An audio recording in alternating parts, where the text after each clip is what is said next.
اگر کسی شخص نے جرم کیا ہے، کسی یعنی کہ گھناؤنے جرم کا اور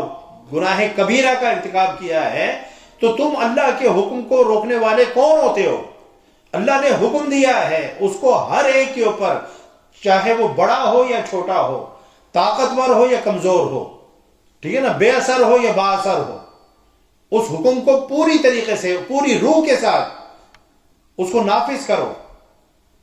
یہی بات حضور نبی اکرم صلی اللہ علیہ وسلم نے ارشاد فرمائی تھی۔ جب ایک مقدمہ آپ کے پاس آیا چوری کا، تو آپ صلی اللہ علیہ وسلم نے فرمایا کہ ایک عورت تھی، وہ چوری کے اندر ملوث تھی، تو آپ صلی اللہ علیہ وسلم نے اس کا ہاتھ کاٹنے کا حکم دیا، تو یعنی کہ سفارشیں آنی شروع ہو گئیں۔ آپ صلی اللہ علیہ وسلم کے اوپر جو ہے دباؤ ڈالنے کی انہوں نے کوشش کی،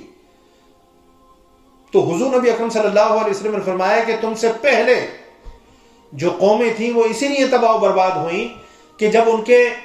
با اثر اور مقتدر اور طاقتور حلقے کسی جرم کا ارتکاب کرتے تھے تو ان کو چھوڑ دیا جاتا تھا، اور کمزور، ناتواں، غریب اگر کوئی جرم کر لیتا تھا تو اس کو پوری سزا دی جاتی تھی۔